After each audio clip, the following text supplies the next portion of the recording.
sitaani asobola okulimba abantu bangi nti naye alina we yateekateeka. Era abantu bangi mubalaba ku intaneti, mubalaba ku mikutu egyo, mubalaba ku social media nga boogerera obulogo bwabwe nga balina nabo obulamu. Mane, ebitiibwa, abakazi, emyenge, ensi erina kyeyita obulamu, naye nga si bwe bulamu mu maaso ga Katonda, naye si bwe bulamu bwe tukolerera. Kiddemu, ensi erina kyeyita obulamu, naye ng'obwo si bwe bulamu mu maaso ga Katonda, era nga si bwe bulamu bwe tukolerera. Ago ge mazima. Kubanga ensi erowooza nti bw'otuula ku ddoola, bw'otuula ku ntuumo ya ssente, then oli mu bulamu. Naye n'abaazikuba baafa. Bagavana tubalabye nga bafa.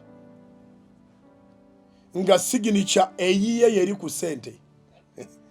Va ku siginica yo eri ku kyeke yokka. Naye gavana wano waffe yafa nga siginica ye yeri ku ssente ze tukozesa mu ggwanga. Ate nga si yasoose bagavana baze bafa. Abakyala si lyeggulu lye tukolerera. Abavubuka mbabuulira abakyala si lyeggulu. Abaana ab'obuwala mbabuulira abasajja obeera abasajja abagagga si lyeggulu. Era si bwe bulamu.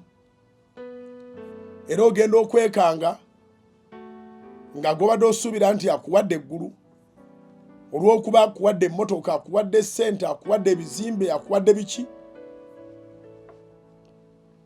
Ogenda okwekanga nga yakusiiga bulwadde.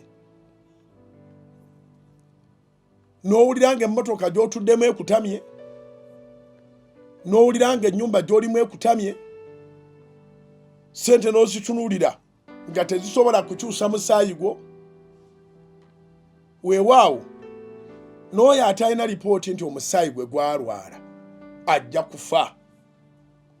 Wano tuli bagenyi.